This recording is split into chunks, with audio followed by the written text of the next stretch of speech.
lagi sama aku, Deli Media Saputri dengan NPM A1A022043. Oke guys, jadi kita akan melanjutkan tugas video dari Bapak Muhammad Kristiawan selaku dosen pengampu mata kuliah pengelolaan pendidikan.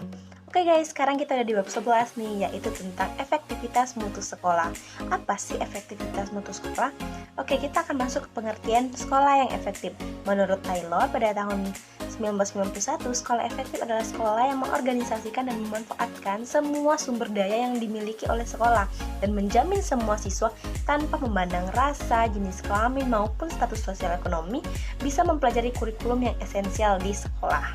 Jadi pengertian untuk sekolah efektif sendiri yaitu sekolah yang mampu mencapai target-target yang telah ditetapkan sebelumnya, visi, misi, dan tujuannya, dengan memanfaatkan dan mengoptimalkan sumber daya yang ada di dalam sekolah tersebut, serta memiliki iklim sekolah yang mendukung kegiatan pembelajaran dan output yang dihasilkan yang oleh sekolah dapat bermanfaat bagi lingkungannya. Lalu di bagian B kita akan membahas karakteristik sekolah yang efektif. Menurut Mortimer tahun 1991, sekolah yang efektif itu dicirikan yang pertama sekolah yang memiliki visi dan misi yang jelas dan dijalankan dengan konsisten. Yang kedua, lingkungan sekolah yang baik dan adanya disiplin serta keteraturan di kalangan pelajar dan staf. Yang ketiga, kepemimpinan kepala sekolah yang kuat. Yang keempat, penghargaan bagi guru dan staf serta siswa yang berprestasi. Yang kelima, pendelegasian wewenang yang jelas. Yang keenam, dukungan masyarakat sekitar. Yang ketujuh, sekolah mempunyai rancangan program yang jelas. 8. Sekolah mempunyai fokus sistemnya tersendiri. Dan yang kesembilan, pelajar diberi tanggung jawab. Lalu selanjutnya yang ke-10 adalah guru merupakan menerapkan pembelajaran yang inovatif. Ke-11, melakukan evaluasi yang berkelanjutan. 12, kurikulum sekolah yang terancang dan integrasi satu sama lain. Dan yang terakhir ada yang 13, melibatkan orang tua dan masyarakat dalam membantu pendidikan anaknya. Lalu di bagian C ada model-model sekolah efektif. Yang pertama itu ada model tujuan. Model ini berangkat dari persepsi bahwa sekolah adalah sebuah organisasi. Model tujuan sering digunakan untuk meneliti dan menilai ketercapaian sebuah sekolah. Nah, sebuah sekolah diklasifikasikan sebagai sekolah efektif apabila ketercapaiannya setiap kegiatannya mencapai atau melebihi dari tujuan yang telah ditetapkan. Yang kedua ada model manajemen mutu total. Nah, model ini mengklasifikasikan sebuah sekolah efektif jika sekolah tersebut berupaya melibatkan dan memberi kuasa kepada semua anggota dalam fungsi sekolah, mengendalikan pembaikan berterusan dalam aspek yang berbeda, memberikan kepuasan keperluan, kehendak, dan jangkauan konstituensi internal maupun eksternal sekolah walaupun dalam lingkungan yang berubah.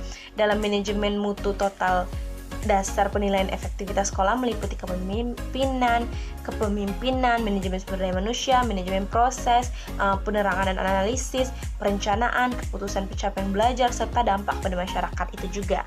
Nah, yang ketiga itu ada model proses. Nah, berdasarkan model proses ini, sebuah sekolah efektif sekiranya fungsi dalam sekolah tersebut dalam keadaan terurus, terefisien, dan aman.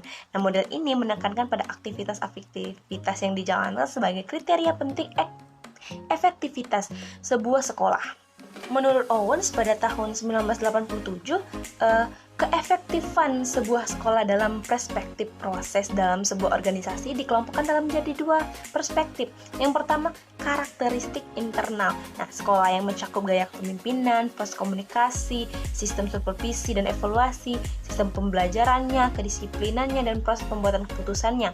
Sedangkan yang kedua adalah karakteristik eksternal, yaitu karakteristik situasi di mana sekolah berada dan saling memengaruhi dengan karakteristik masyarakat seperti kekayaan, tradisi sosiokultural, struktur kekuatan politik, dan demografinya tersendiri. Bagian D ada usaha meningkatkan efektivitas dan mutu sekolah. Menurut Daryanto pada tahun 2006 bahwa usaha untuk meningkatkan efektivitas dan mutu sekolah itu dapat dilakukan dengan berbagai cara. Yang pertama, school review merupakan suatu proses di mana seluruh komponen sekolah bekerja sama khususnya dengan orang tua dan tenaga profesional. Lalu ada juga benchmarking, merupakan suatu kegiatan untuk menetapkan target yang akan dicapai dalam periode tertentu. Yang ketiga ini ada quality assurance. Nah, merupakan cara untuk menentukan bahwa proses pendidikan telah berlangsung sebagaimana mestinya. Keempat ada quality control, merupakan suatu sistem untuk mendeteksi terjadinya penyimpangan kualitas output yang tidak sesuai dengan standar. Baiklah, itulah materi yang dapat saya sampaikan pada bab ini. Saya harap teman-teman yang mendengarkan bisa mengerti dan jangan lupa kerjakan evaluasinya ya. Jangan lupa di like, komen, dan subscribe juga. Terima kasih. Sampai jumpa di video-video selanjutnya. Bye-bye.